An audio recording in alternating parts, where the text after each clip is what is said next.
vais juste reprendre cela. Attendez, je reprends. Voilà, ça c'est bien, partage d'écran, c'est bon.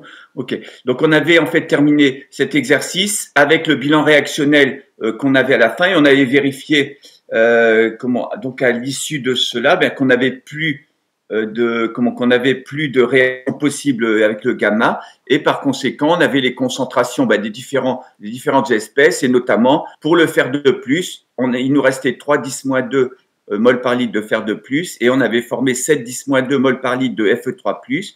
Donc on avait ces quantités-là et on n'avait plus de gamma possible. On avait regardé ça, donc on avait reporté donc sur le graphe les espèces encore présentes à la fin après les deux réactions et on n'avait plus aucune possibilité de gamma à partir de ces espèces-là. D'accord. Au mieux, avec l'oxydant Fe3+, on pouvait comment envisager donc la réaction avec un réducteur placé plus bas, mais on n'avait pas de réducteur correspondant et donc ici on a on est donc à l'équilibre par conséquent et à l'équilibre on peut calculer maintenant le potentiel d'équilibre en utilisant le couple qui est le plus simple. Ici, c'est fer 3+, fer 2+, puisqu'on connaît les concentrations majoritaires de ces deux espèces.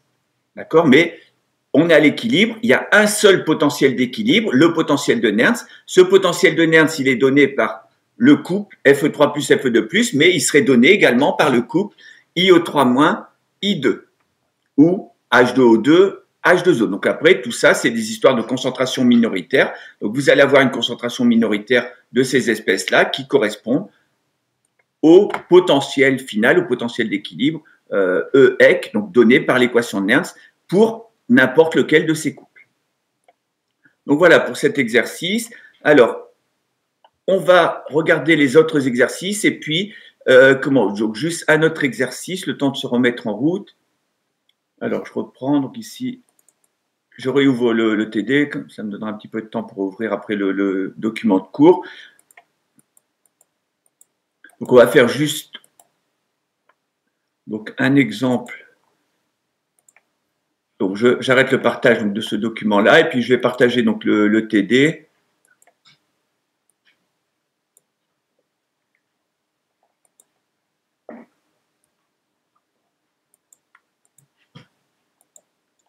Voilà, donc je repartage le TD. Alors, vous avez deux autres exercices, donc l'exercice 5 et l'exercice 6 qui étaient proposés. Alors, bon, on va pas avoir le temps de tout faire. Donc ici, on a fait l'exercice, on vient de faire l'exercice, on a fait l'exercice 4 hier. Donc on a l'exercice, les autres exercices, exercice 5, exercice 6. Donc ça, ces exercices-là, vous pouvez les regarder, sachant que, donc on peut les regarder.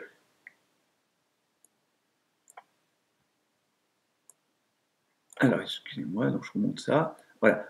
Donc, vous avez l'exercice 6 que vous pourrez essayer de faire. Alors, il y a l'exercice 5. Bon, on peut faire une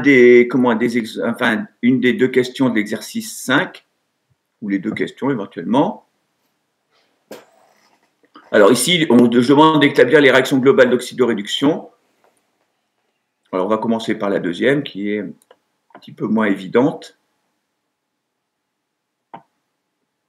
Alors, réaction entre H2 et SO4 pour donner HS-, donc pour former les ions hydrogénosulfate, HS-. Alors, cette réaction, elle va être catalysée par des hydrogénases dans notamment des processus de biocorrosion. Alors, essayez d'établir cette réaction globale d'oxydoréduction. On fait seulement le 2. Le numéro 2, le 1, vous essaierez de le faire. Donc, on fait seulement le 2. Alors, réaction entre H2 et SO4 pour former HS-. Donc, ici, on va former HS-. Alors, on va former notamment HS-. Alors, essayez de trouver donc, les deux couples qui vont être mis en jeu et puis la réaction globale d'oxydoréduction pour cet exemple-là.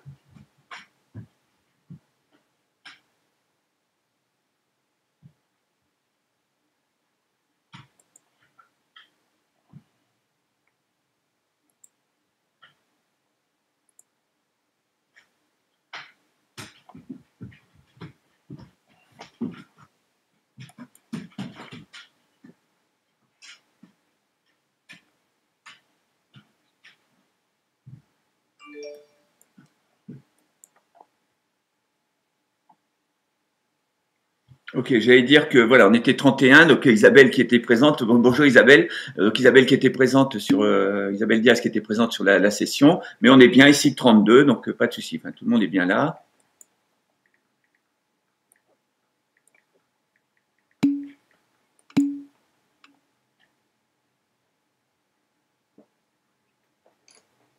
Alors vous essayez d'écrire donc la réaction correspondant à cette réaction ici, réaction globale d'oxydoréduction H2 SO4 et formation d'HS-. Ok Isabelle, merci. Merci toi aussi.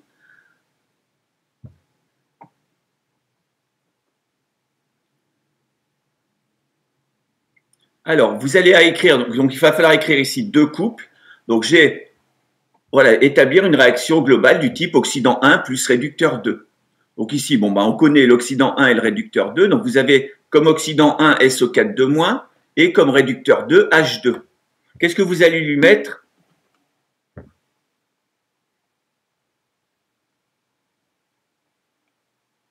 Alors Gary Bach, ok. Alors il y a plusieurs choses qui me gênent dans cette réaction. Qu'est-ce qui est gênant dans la réaction que propose Gary Bach?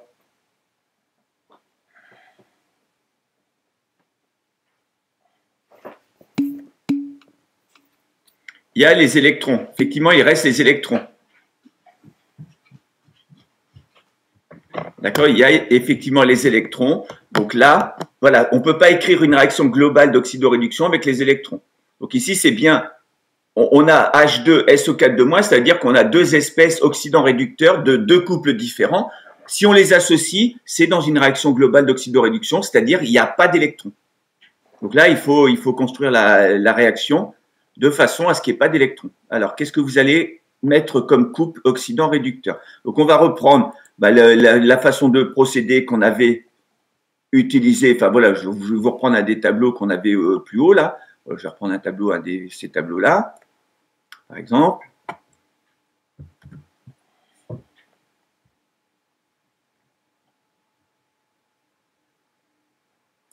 Alors ici, précédemment, voilà, je vous redonne un exemple. C'était l'exemple avec le cuivre en milieu nitrate. Donc le décapage en milieu acide nitrique du cuivre. Voilà, donc on avait écrit une réaction 1, ensuite une réaction 2, et puis on avait fait la somme pour obtenir la réaction globale 3. D'accord? Donc bon, je vais changer bien sûr les espèces ici. Donc là, j'ai SO4 je vais avoir ici donc j'ai SO4 Donc je vais mettre ici en bas, je dois avoir SO4 Donc SO4 Donc voilà pour mon espèce en bas, plus, alors plus quoi? Plus du H2.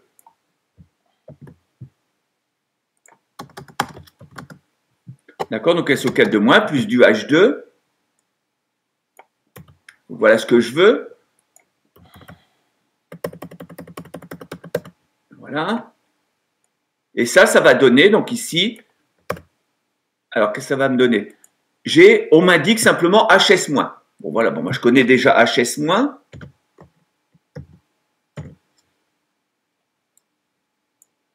Je connais déjà HS-.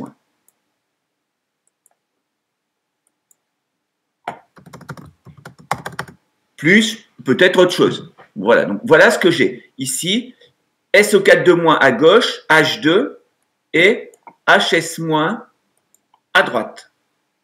Alors, je vais faire ici, je vais écrire, je vais mettre SO4 en haut. D'accord, donc j'enlève tout ça.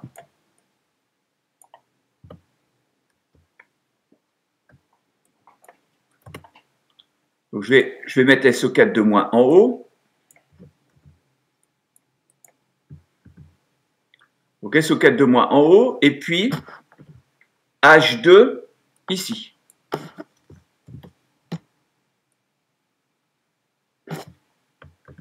Donc, H2 ici. Voilà ce qu'on a.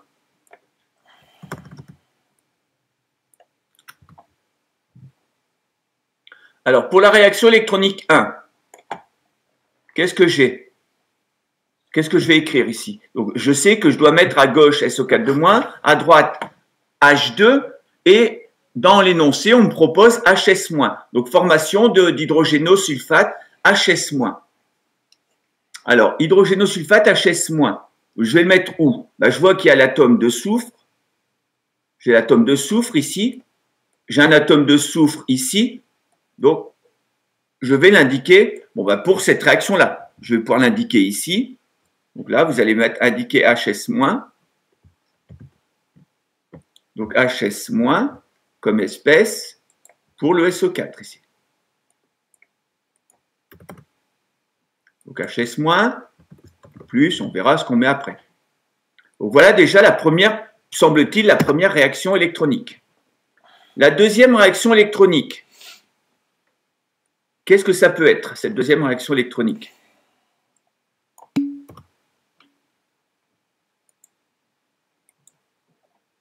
Alors effectivement, Danushika nous propose H+. On a ici du H2. H2, c'est l'hydrogène au degré d'oxydation 0. L'hydrogène au degré d'oxydation 0, qu'est-ce que vous connaissez comme autre degré d'oxydation pour l'hydrogène? L'hydrogène au degré d'oxydation plus 1. D'accord? Pour l'hydrogène, ça peut être 0 ou plus 1. Exceptionnellement, ça pourrait être hydrogène moins 1. D'accord? Dans les hydrures. Mais ici, bon, on va dire qu'on n'est pas dans un cas dans cette situation-là, pour le degré d'oxydation de l'hydrogène. Alors, Garibon nous demande pourquoi pas H2O. Alors, moi, je lui réponds pourquoi pas, oui, puisque H2O ou H+, c'est la même chose. L'hydrogène dans H2O, c'est de l'hydrogène plus 1. L'hydrogène dans H+, c'est de l'hydrogène plus 1. Donc, H+, ou H2O, finalement, c'est juste une question d'écriture. Mais ici, bon, ça va être plus facile de l'écrire avec H+. Mais c'est de l'hydrogène plus 1 dans les deux cas.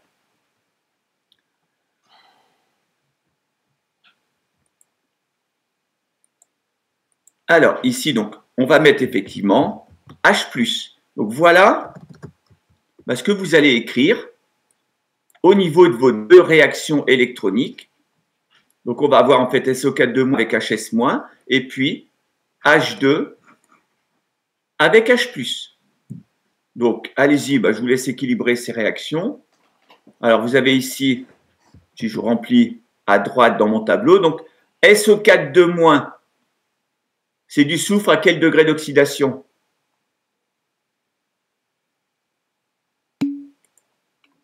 Plus 6, oui. Donc, vous avez du soufre plus 6 et HS-,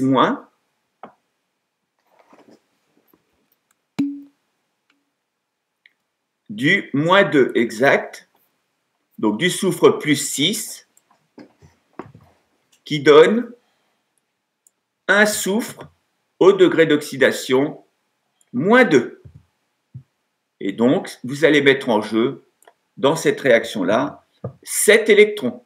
Je passe d'un degré, 8 électrons, pardon. Je passe d'un degré plus 6, je vais descendre au degré moins 2. Et donc, je vais devoir descendre de 8 unités de degré d'oxydation pour un atome de soufre. Ici, j'ai bien un soufre à gauche, un soufre à droite. L'autre réaction, pas de souci, c'est de l'hydrogène, réaction 2, donc de l'hydrogène 0, qui donne de l'hydrogène plus 1. Donc hydrogène 0 qui donne hydrogène plus 1. Donc, je vais mettre tout ça en taille 16.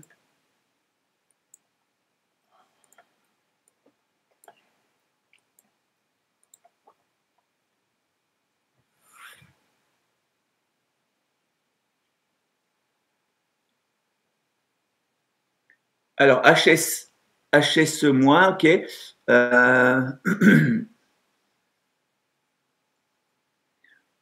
Alors, dans la réaction que tu proposes, Mohamed, il y a SO4 il y a 3H+, donc il y a de l'autre côté, il y a HS-, oui, ok, ça marche. Ok, peut-être, je ne sais pas, je ne l'ai pas…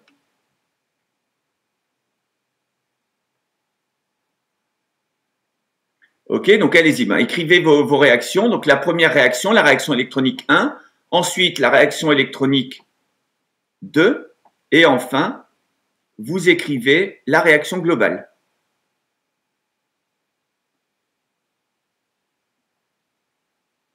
Donc SO4 ben, je vais avoir effectivement mes 8 électrons dans la première réaction.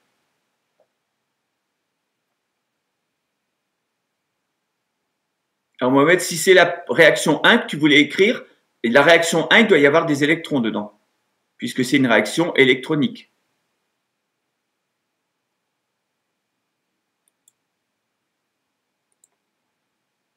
Alors SO4 donc ici avec le nombre d'électrons mis en jeu, un soufre, donc je vais avoir 8 électrons, donc plus 8 électrons.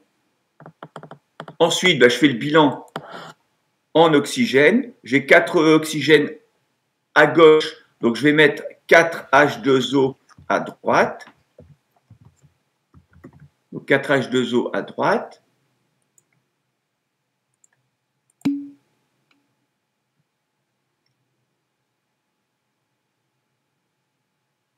Ok, la globale, ok. Ça marche, je ne suis pas encore déterminé, ok. Alors on va la construire. Ok, pour la deuxième réaction, Danushika, ok. Donc première réaction, deuxième réaction, et puis ensuite on va faire la somme des deux.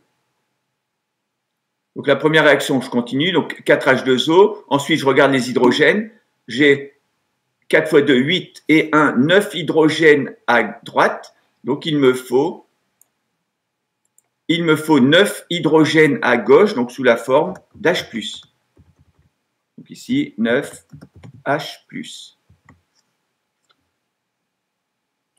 Et je vérifie enfin les charges. Alors on y va. Donc à gauche, on a 2 moins 8 électrons, donc ça fait 10 moins. 10 moins plus 9 plus, ça fait 1 moins. À droite, j'ai 1 moins. OK. Ensuite, on fait. Donc on va regarder donc la deuxième réaction. Donc la deuxième réaction, on l'a peut-être déjà écrite, cette réaction. Donc là, vous avez H2 à gauche qui donne 2H+ à droite, hydrogène plus 1, hydrogène 0. Donc j'ai besoin de 2 électrons du côté de l'oxydant, ici H+. Donc 2 électrons. Donc voilà ma réaction numéro 2. Et pour obtenir donc la réaction globale, la première, je vais la multiplier par 1 et la deuxième, je vais la multiplier par 4. De façon à avoir 8 électrons. Et donc, je me retrouve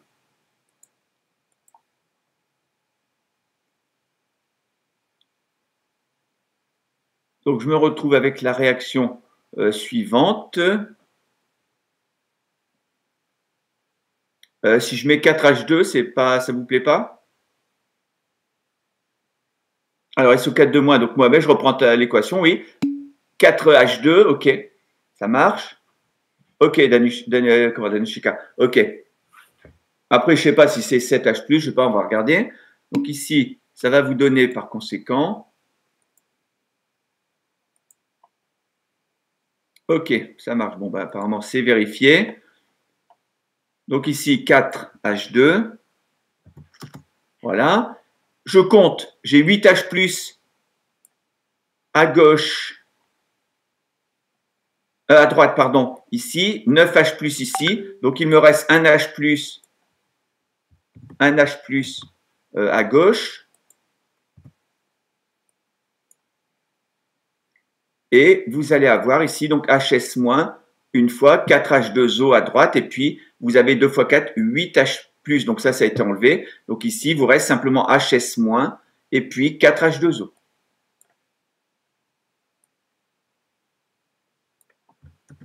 Donc HS- et 4H2O.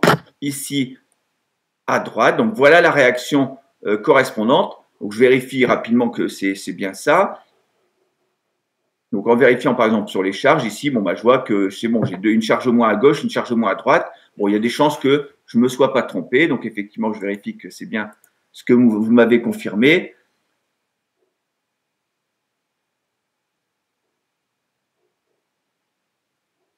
Alors, bon, je n'ai pas la même réaction que vous. J'ai la même réaction. J'ai la même réaction que Mohamed, apparemment. Donc, je ne sais pas si vous voulez commenter ça. Grégoire, je ne sais pas si tu as voulu faire une intervention ou pas. Je vois que Ok.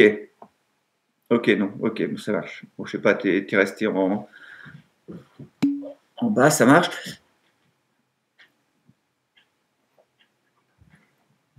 Alors, vous pouvez faire la question 1 si vous voulez. On peut poser la question 1. De toute façon, on peut faire ça rapidement. Allez, on fait la question 1, ça marche. Oui, je t'écoute, Danushka. Ouais, j'ai une question pour le bilan de la réaction. J'ai pas compris les H+, en fait. En fait, il y a les H+, comment tu en as 2 fois 4, 8 à droite pour la deuxième réaction et 9 H+, à gauche pour la première réaction. Ah oui, pardon. Non? Oui, pardon. Merci. Donc, du coup, voilà. En fait, ici, finalement, le H+, qu'on utilise comme oxydant du couple H+H2, bon, finalement, on ne le voit pas apparaître à droite, mais il y est quand même. De toute façon, vous avez à droite, vous avez de l'hydrogène au degré d'oxydation plus 1, par exemple, dans HS-, de l'hydrogène au degré d'oxydation plus 1 dans H2O. Donc, en quelque sorte, ici, vous avez un H+, qui est ici, qui correspondrait à cet H+, par exemple, qui est dans HS-, c'est de l'hydrogène plus 1 dans HS-. Et le H2, ici, multiplié par 4, c'est-à-dire 4 hydrogènes 0, qui se transforme en 4 hydrogènes plus 1 dans H2O. Donc, ça nous ramène à la remarque de Gariba, qui disait pourquoi pas H2O. Finalement, on peut, on fait apparaître ici H2O comme oxydant pour l'hydrogène 0. D'accord? Hydrogène 0, hydrogène plus 1 dans H2O. D'accord? Donc, restez pas fermés sur de dire, j'ai pas mon oxydant ou quelque que ce soit. Non. Par contre, il faut bien séparer les choses. Il faut bien séparer en degrés d'oxydation. C'est-à-dire, ici, j'ai soufre plus 6, soufre moins 2. J'ai hydrogène 0, hydrogène plus 1. Donc, de bien écrire les deux couples avec les degrés d'oxydation différents. Et après, quand on a l'hydrogène ou l'oxygène, on va avoir de l'eau ou des ions H+, etc., qui vont intervenir. Mais voilà, mais c'est comment on aura ces espèces-là qui peuvent apparaître et se combiner, voilà, et intervenir en tant que degré d'oxydation pour l'hydrogène ou pour l'oxygène. D'accord avec ça? Alors, vous posez simplement pour la première question, voilà ce que l'on veut obtenir, et puis on n'écrira peut-être pas tout. Est-ce que c'est OK pour cette réaction-là? Alors, pourquoi on précise ici qu'il y a hydrogénase et que ça intervient en corrosion bactérienne?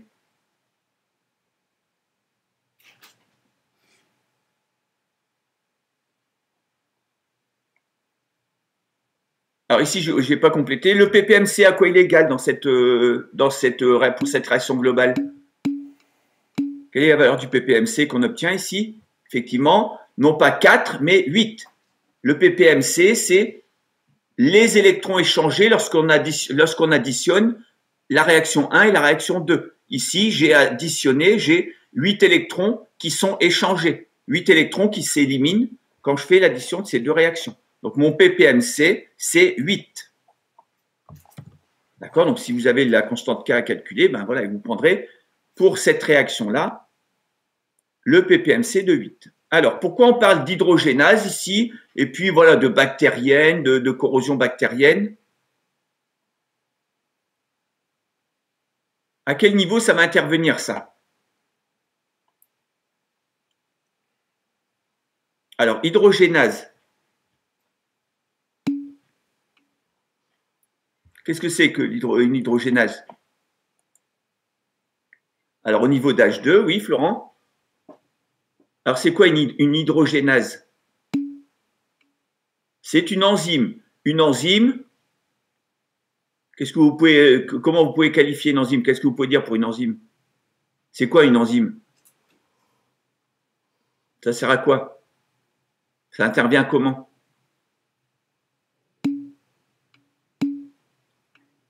Alors, c'est effectivement, Loïc, un catalyseur. C'est un catalyseur biologique, biochimique.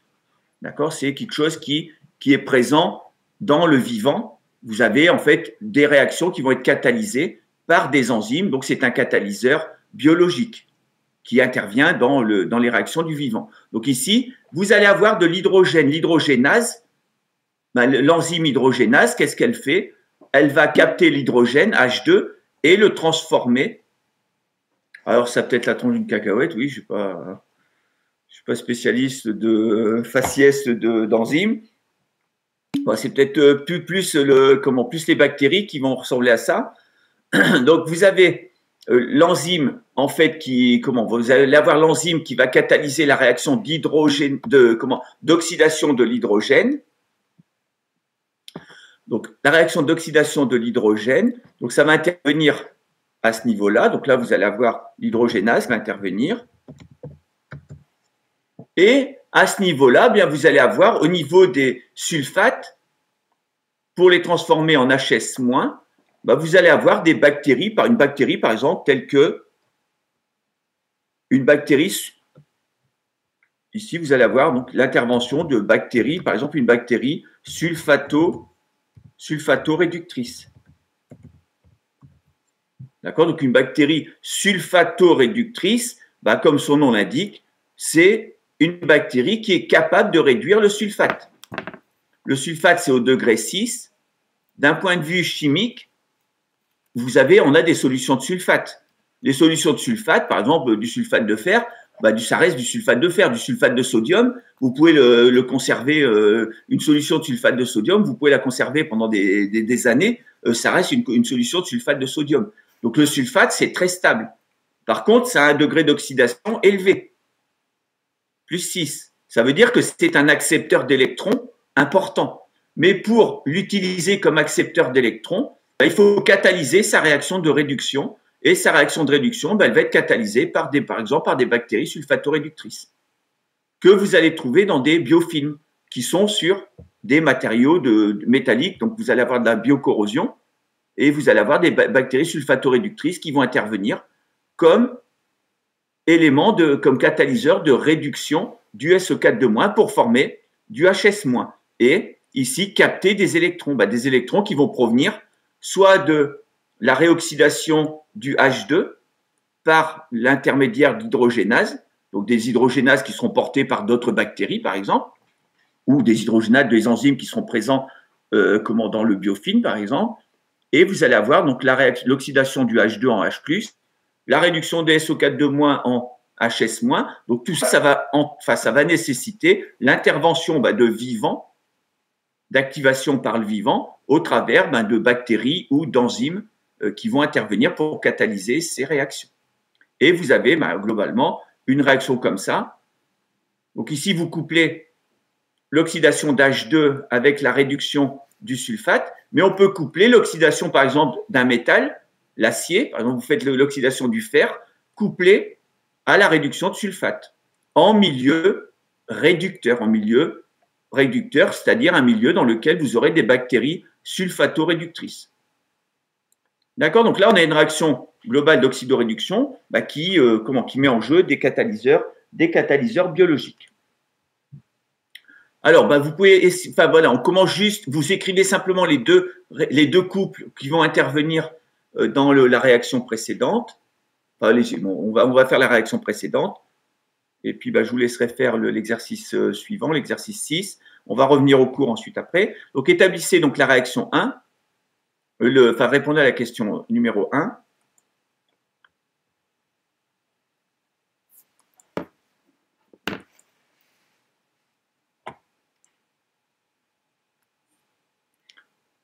Alors, le ppmc, non, c'est pas 4, c'est bien 8. Le ppmc, c'est le nombre total d'électrons qui va être échangé lorsque l'on fait la somme des deux réactions. Et ici, ce nombre total, c'est 8.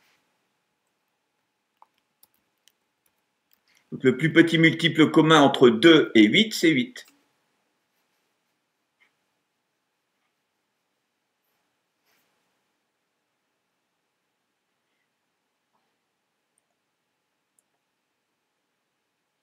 Allez-y, faites pour la question 1.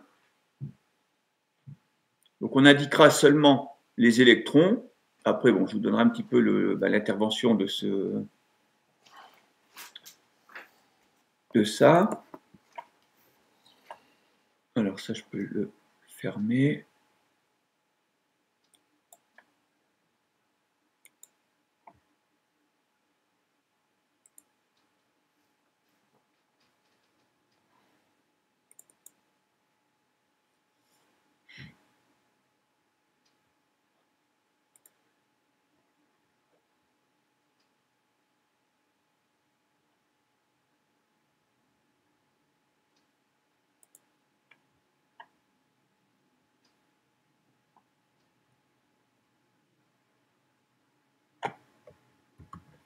Alors, je vais recopier donc, à nouveau ce tableau.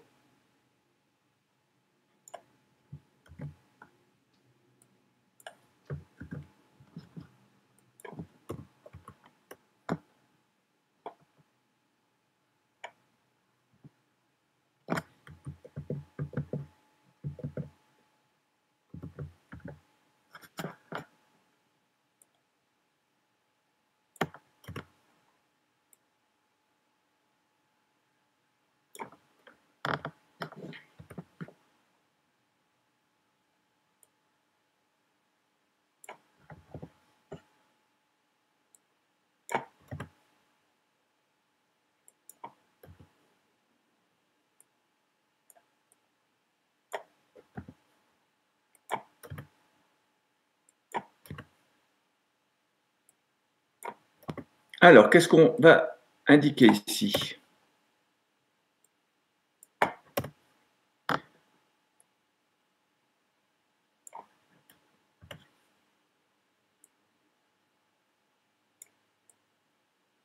Je vais essayer ça 2 minutes. Alors, pour la réaction, on répond à la question 1. Donc ici, réaction entre FeOH et le fer pour donner Fe3O4. Donc, réaction entre FeOH plus le fer pour donner Fe3O4.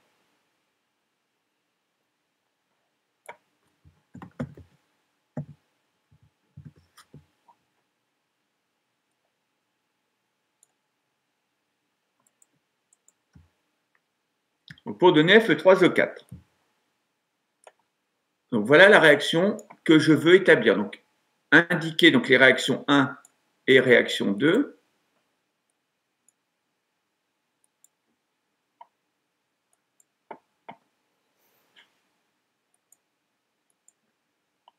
Alors ici, pour la réaction 1, qu'est-ce que je vais indiquer?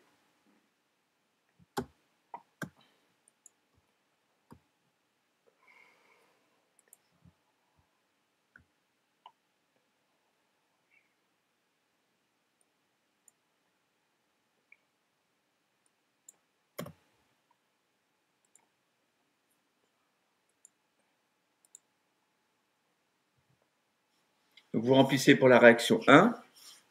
Alors vous voulez donc FeOH à gauche plus le fer qui donne à droite Fe3O4.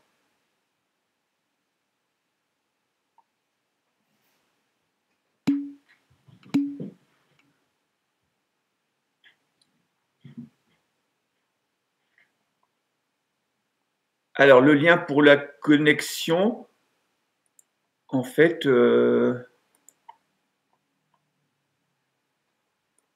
oui, vous pouvez, donc vous avez accès directement, à la session, mais effectivement, on peut y accéder également avec le lien suivant, enfin avec le lien qui est donné en deuxième page. Vous pouvez le copier. Je vais essayer de le copier là là ici, puis ça sera réenvoyé. Donc ça, c'est le lien de la session ici.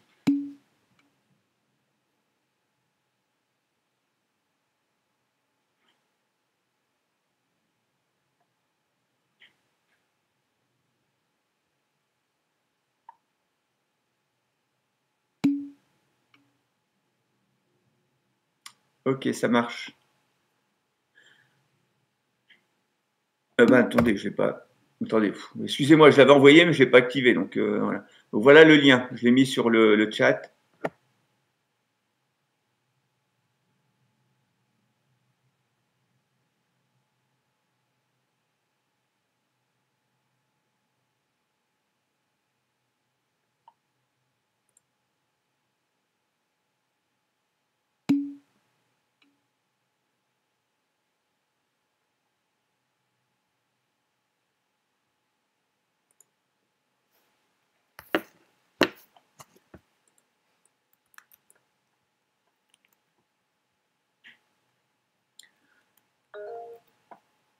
Oui. Excusez-moi, j'ai une petite question. Pour la seconde réaction, pour le faire, on prend Fe2 plus ou Fe3 plus? Comment on peut se référer pour choisir dans la demi-équation, s'il vous plaît? Qu'est-ce qui est proposé? À gauche, on n'a pas de difficulté parce qu'on a FeOH et Fe. Et on dit pour donner Fe3O4. Ça veut dire qu'à droite, dans les deux cas, je veux Fe3O4. Ça, j'ai pas de souci avec ce qui est demandé. Mais je veux dire, par exemple, pour écrire la réaction électronique pour Fe, c'est bien l'ion ferreux plus des électrons qui vont donner Fe. C'est le Fe qui va être en équilibre oxydant-redox avec Fe3O4. On regardera ça au niveau du diagramme, d'un diagramme potentiel pH. Je reviendrai là-dessus au niveau d'un diagramme potentiel pH. Ici, c'est bien, je vais écrire Fe.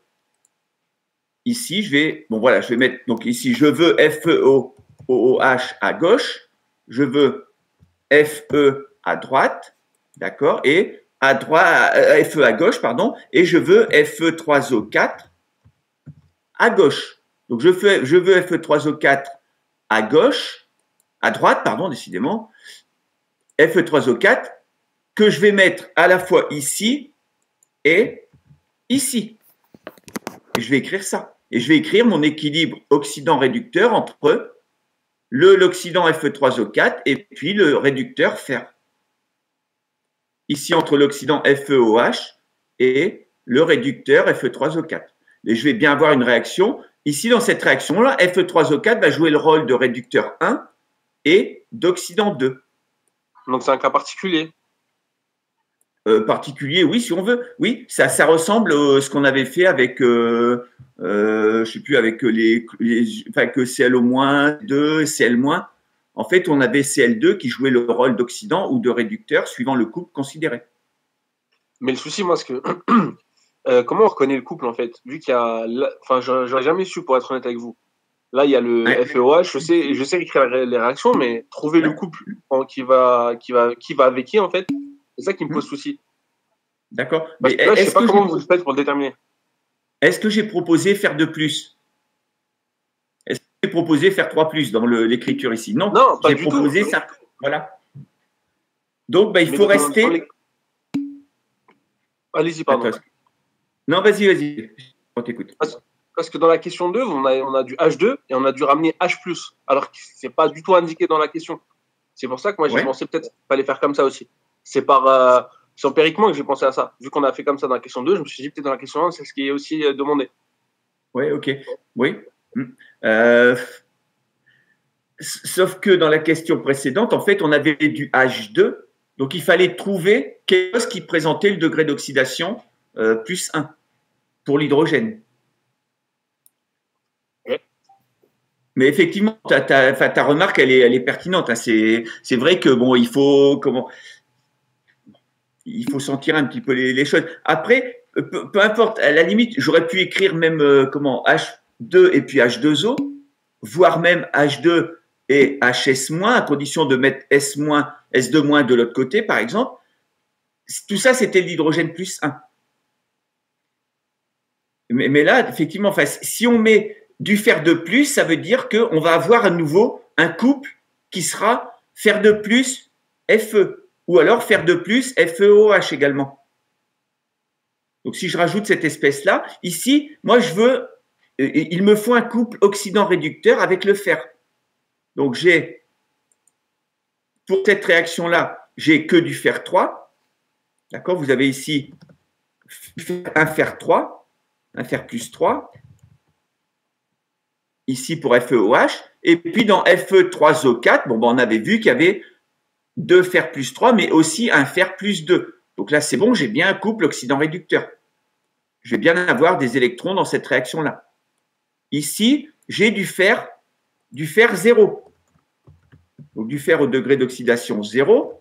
Et puis, je regarde de l'autre côté, ben, j'ai du fer au degré plus 3, du fer au degré plus 2. Donc j'ai bien un couple oxydant-réducteur en écrivant ça et ça. Et donc, si j'additionne ces deux couples-là, je vais bien obtenir ce que je cherche, c'est-à-dire à gauche FeOH, Fe, et à droite Fe3O4. Par contre, si je rajoute du fer de plus, ben, je vais rajouter un oxydant ou un réducteur supplémentaire. Et donc, je vais me retrouver avec beaucoup trop d'espèces ici. Je n'aurai pas ma réaction. Ici, oxydant 1 plus réducteur 2 donne oxydant réducteur 1 plus oxydant 2. Je ne vais pas me retrouver simplement avec ça. Si je mets fer de plus, ça veut dire que je ne vais pas prendre Fe3O4. Du coup, dans l'équation globale, ça va simplifier vu qu'on aura du Fe3O4 à droite et à gauche, vu qu'il sera à la fois oxydant et réducteur. Oui, mais tu auras écrit ta réaction avec Fe2+, du coup. Non. Selon ce que vous êtes en train d'expliquer, vu qu'il est à la fois oxydant et réducteur, à un moment donné, ça va simplifier en fonction du nombre d'électrons échangés, en fait. S'il y a le même nombre d'électrons échangés, ça va disparaître. Oui. Okay. Mais Fe3O4, il va rester. Hein. Bah, je n'ai pas encore fait, donc je pense que oui. Ok. Je vais le faire. Allez, vas-y.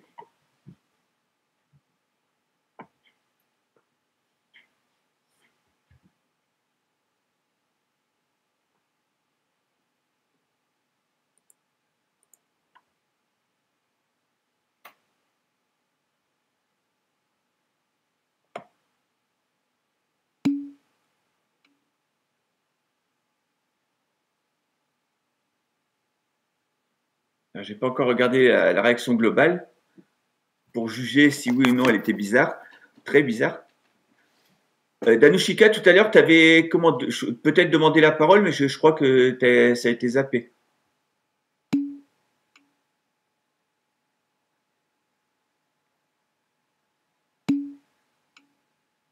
Ok, donc ça marche. Donc désolé. On n'a pas... Alors ici, donc FeOH, Fe3O4. Donc première chose, j'ai 3 fer plus 3 fer plus 3 qui donne, donc on l'avait déjà fait ça, on avait déjà parlé de Fe3O4, donc qui donne 2 fer plus 3, donc 2 fer plus 3,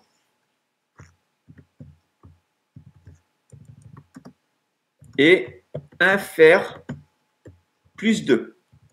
D'accord? Donc là, vous avez besoin que d'un seul électron. D'accord? Un seul électron pour réduire un fer plus 3 en fer plus 2 dans Fe3O4. Ensuite, on continue. Vous avez 4 oxygènes à droite, Fe3O4, 4 oxygènes à droite, 3 fois 2 oxygènes, ça fait 6 oxygènes à gauche. Je vais donc avoir besoin ici de plus 2 H2O. Donc plus 2 H2O. 2 H2O donc de ce côté-là.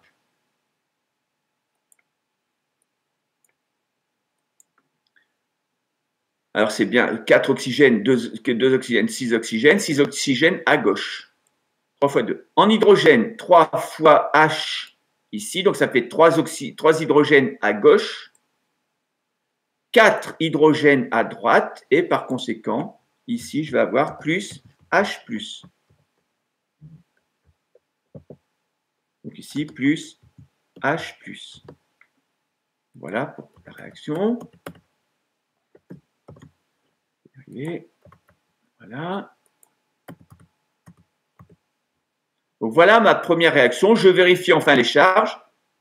Moins 1 plus 1, pas chargé. Ok, c'est bon, j'équilibre bien les charges, pas de souci. Donc voilà ma première réaction. Et ma deuxième réaction, alors ici, j'ai un fer 0, donc j'ai dû faire la réaction 2. J'ai besoin de 3 fers au degré d'oxydation 0, donc 3 fers 0, qui donnent 2 fers plus 3 et 1 fer plus 2. Donc là, je vais mettre en jeu 8 électrons. D'accord, 2 fois 3, 6 pour le passage à plus 3 et 1 fois 2, donc ça fait 8 en tout, pour le passage à plus 2, donc ici 8 électrons en tout. Donc Fe3O4 plus donne Fe3 fer. 3 fers donne Fe3O4 plus 8 électrons. Donc voilà ma réaction globale. Le début de ma réaction numéro 2.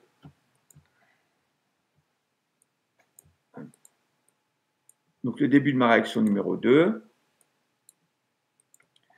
Alors, je complète. 4 oxygènes. Donc, je vais avoir besoin ici de 4 H2O. 4 H2O. Ensuite, les hydrogènes. 4 fois 2, 8 hydrogènes. Donc, je vais mettre ici 8 H+. Donc, 8 H+. Monsieur, Oui. je me permets de prendre la parole parce que vous ne voyez pas forcément qu'on me lève la main. Ouais. Est-ce qu'on est obligé de suivre votre méthode à chaque fois, de mettre l'électron en premier? Parce que moi, en fait, je ne fais pas comme ça. Je développe d'abord tout et à la fin, je trouve le nombre d'électrons dont j'ai besoin. C'est pas un problème? Non, c'est pas un problème. Pas de souci. Ok. Non. Pour équilibrer la réaction, c'est pas un problème. Après, le fait de procéder comme je le fais, ça permet d'avoir des informations peut-être sur la réactivité. C'est-à-dire, je vois les degrés d'oxydation différents, qu'est-ce que je dois prendre, qu'est-ce qui se transforme. Voilà. Après, effectivement, l'objectif, c'est de savoir écrire la réaction électronique. Ok, ça marche. Merci.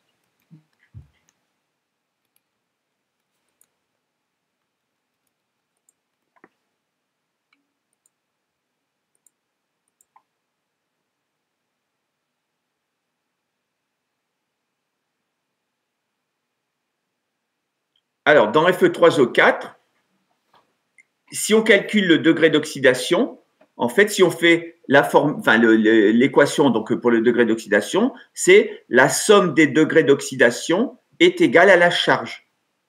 Donc là, en fait, quand tu écris l'équation pour Fe3O4, on va écrire 3x plus 4 fois moins 2 est égal à 0. On trouve x qui est égal à 2,67, c'est-à-dire compris entre 2 et 3. Si on refait le calcul en disant j'ai 2 fer 3, ça fait donc plus 3 plus 3, 2 fer 2 plus 2, 1 fer 2 plus 2, et les oxygènes 4 fois moins 2, moins 8. Donc j'ai plus 3, plus 2 et moins 8 égale 0. Donc je trouve en fait les degrés d'oxydation comme ça du fer dans Fe3O4.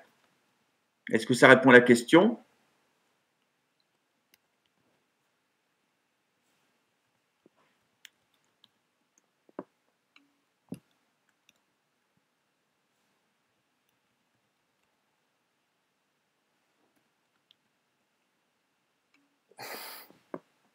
Donc les deux fers qu'on a,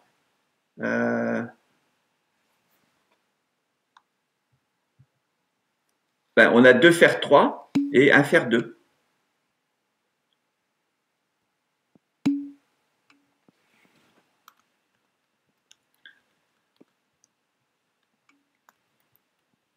Ok.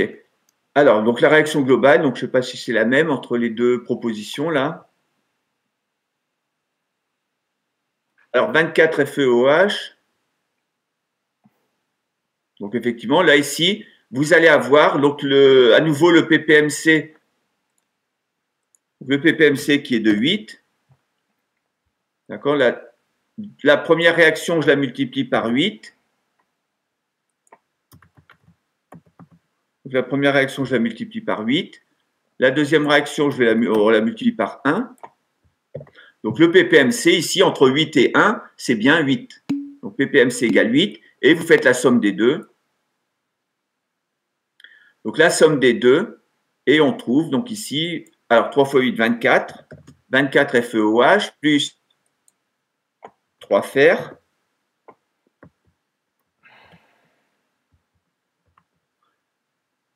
Ensuite, j'ai 2 fois 8, 16 H2O à droite, 4 H2O à gauche. Donc les H2O, je vais les retrouver à droite. J'ai 8 H+ à gauche, 8 H+ à droite. Donc ça va s'éliminer.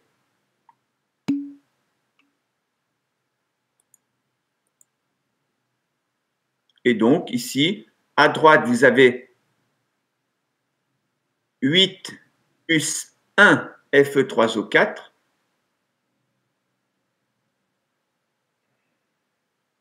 D'accord? Il ne faut pas bien multiplier par 8 aussi, Fe3O4 dans la première. Donc 8 Fe3O4.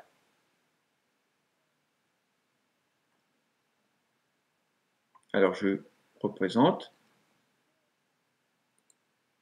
Alors ici, vous avez donc 8 Fe3O4 plus 1 Fe3O4. Donc ça vous fait en tout 9 Fe3O4 à gauche.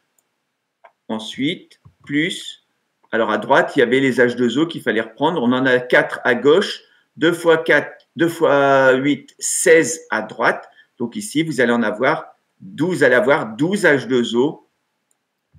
Donc 12 H2O à droite. Voilà ce que j'ai trouvé. Donc je ne sais pas si c'est correct ou pas.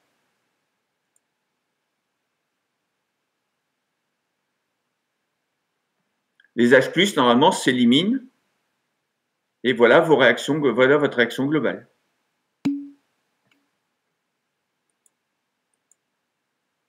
Ok, donc Olivier a cette réponse-là aussi. Bon, ici, voilà, au-delà, la difficulté, effectivement, c'est de trouver le couple oxydant-réducteur, peut-être. Après, de savoir que dans Fe3O4, il y a 2 fer 3, 1 fer 2. Donc après, il faut compter les écarts. Donc c'est là où peut-être que ma méthode présente un avantage dans la mesure où vous dites je transforme 3 fer 0 en 2 fer plus 3 et 1 fer plus 2. Donc ça me nécessite 2 fois 3, 6 plus 2, 8. Ça me nécessite 8 électrons. Et après, voilà, on construit la réaction, etc.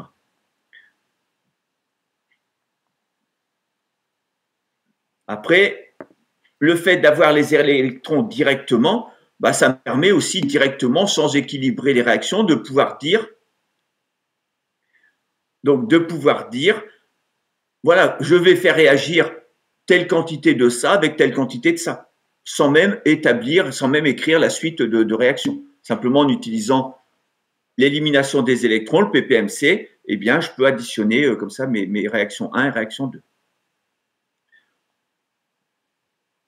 Alors ici, là c'est quand même une situation un petit peu particulière pour la réaction, parce que vous voyez, à chaque fois, on mettait en jeu des quantités d'électrons quand même assez importantes.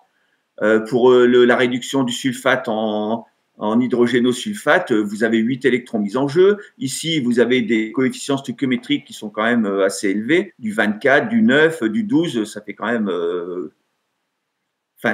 voilà, une écriture avec des coefficients élevés. Donc, c'est quand même un petit peu particulier.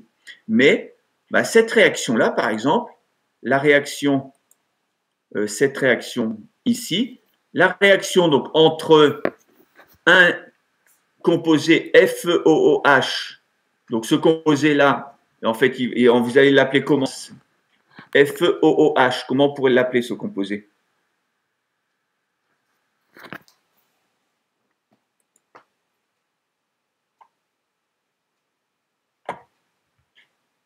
Tel qu'il est écrit là.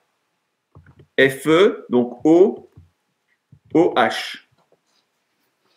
Ça vous appellerait, on pourrait appeler ça comment comme composé?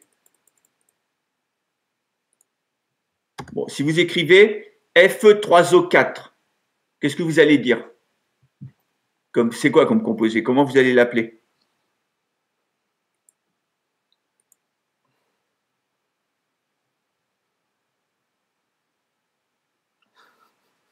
Qu'est-ce qu'il y a dans le composé?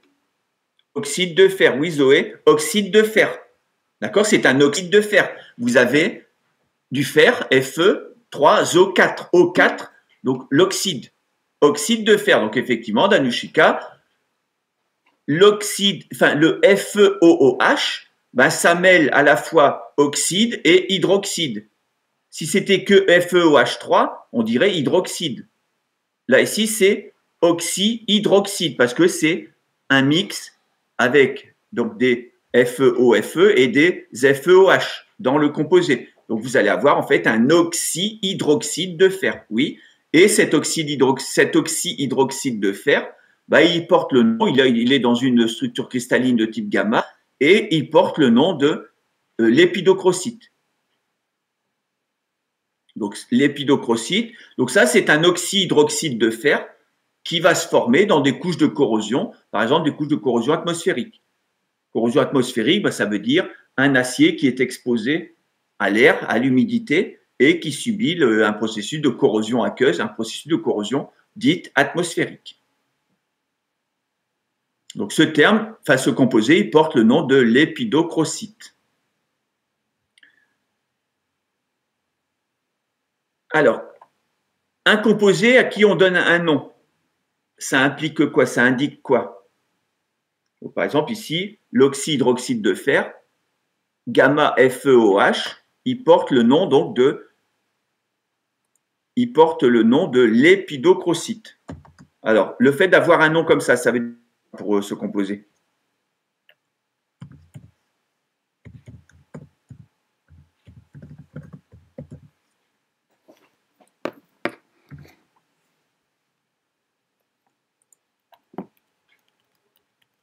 Qu'est-ce que ça veut dire pour ce composé? Il a un nom qui termine avec it, l'épidochrocite. Magnétite, hématite, goethite, enfin, tout ça, c'est des composés du fer. Alors, on a des noms comme ça qui terminent en it. Ça veut dire que ce sont des composés. Alors, de degré 3, si c'était donc le degré 3, c'est, qu'est-ce que je vais dire? Ici, j'ai dit que c'est oxyhydroxyde de fer. D'accord? Je pourrais remplacer de fer par ferrique, puisque c'est du fer 3. Donc le fer 3, degré 3, il est associé à la terminaison ic, ferrique. Donc ici, c'est l'oxyhydroxyde, c'est un oxyhydroxyde ferrique. Là, c'est des composés qui terminent en it. C'est un composé à qui on donne un nom et qui généralement termine en it. Par exemple, la calcite, la magnézite, etc. Donc des composés de calcium, de magnésium, etc. Ces composés-là, on leur donne un nom qui termine en it le plus souvent parce que c'est des composés qu'on trouve où?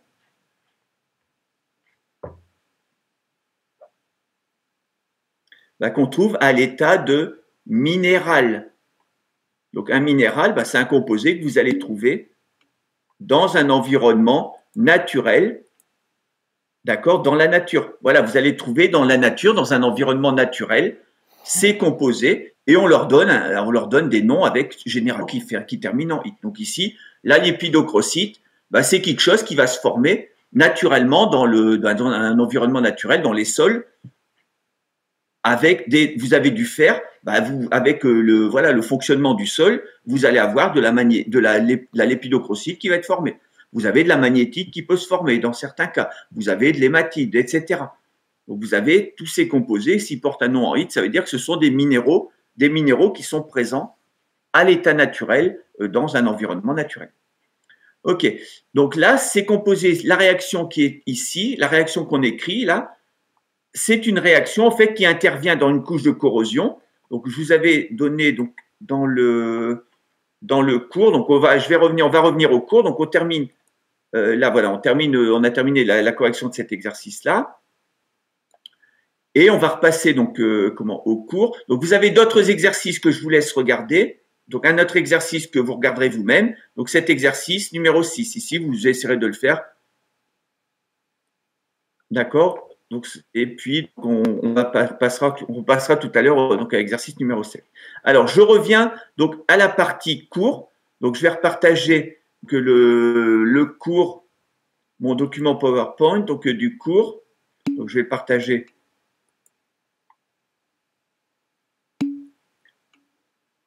OK, donc je remets la question 2.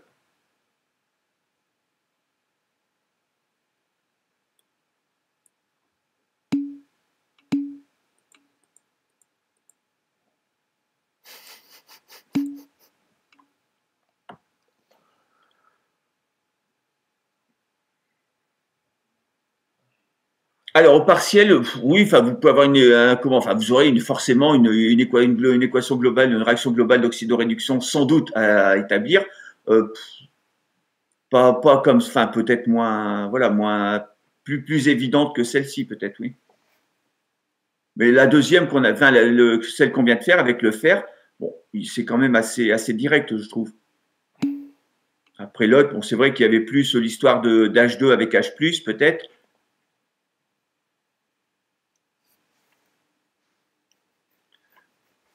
Ok, donc je reviens, j'arrête le partage ici donc du document TD et je vais revenir sur le document cours.